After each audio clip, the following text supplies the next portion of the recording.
दिल्ली में आम आदमी पार्टी की कमान सौरभ भारद्वाज को सौंपी गई है। सौरभ जी, पहली बात तो आपको बहुत बहुत बधाई दिल्ली का अध्यक्ष बनने के लिए। Thank you. क्या चुनौतियां देखते हैं हम अपने लिए?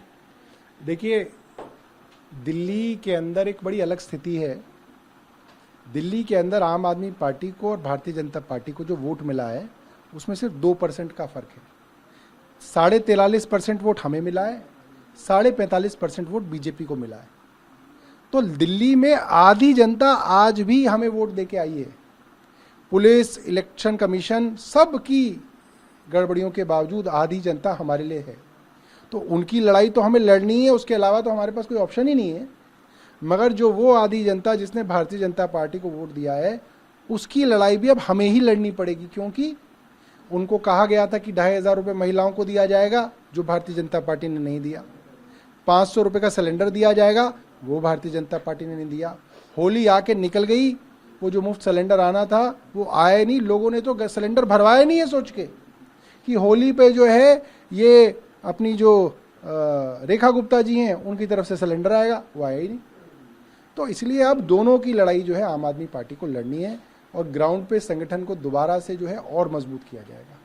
ये बताइए कि पीएससी में इस बात पे भी मंथन हुआ होगा कि विधानसभा चुनाव में कहाँ चूक या कुछ खामी रह गई, तो क्या कुछ निकल कर आया, उसको किस तरीके से आप दुरुस्त करेंगे?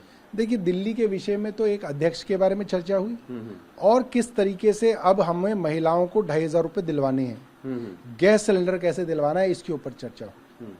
आगामी हफ्ते में बजट भी आना है और फिर 10 दिन बाद ही दिल्ली में मेयर के चुनाव भी होने हैं। अभी फिलहाल आपकी सत्ता है, तो उसको लेकर कोई रणनीति या कुछ क्या आगे रहेगा? देखिए, जो बजट है उसके लिए प्राथमिकता बिल्कुल साफ है।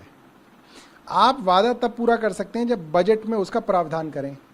तो आपको करीब 5-5.5 हज़ार करोड़ जो कि बोल रहे हैं उसका प्रावधान इस बजट में करना है, ताकि महिलाओं को 2,500 रुपये मिले। फिर जो गैस सिलेंडर है उसका प्रावधान आपको करना है। फिर जो नर्सरी से लेकर कॉलेज तक मुफ्त एजुकेशन देनी थी उसका बजट में आपको प्रावधान करना है।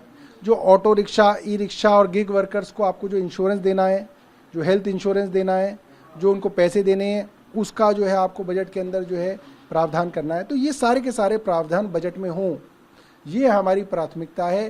संगठन मजबूत होगा, लोगों की आवाज़ हम उठाएंगे, तो चुनाव तो आते जाते रहेंगे, वो अपने आप ही फिर जीतेंगे। बात करें, शुक्रिया। तो पीएससी की बैठक में निर्णय लिया गया कि 4 राज्यों के प्रभारी और 2 राज्यों में अध्यक्ष जो है वो नियुक्त किए गए, जिनमें से एक सौरभ भारद्वाज भी है।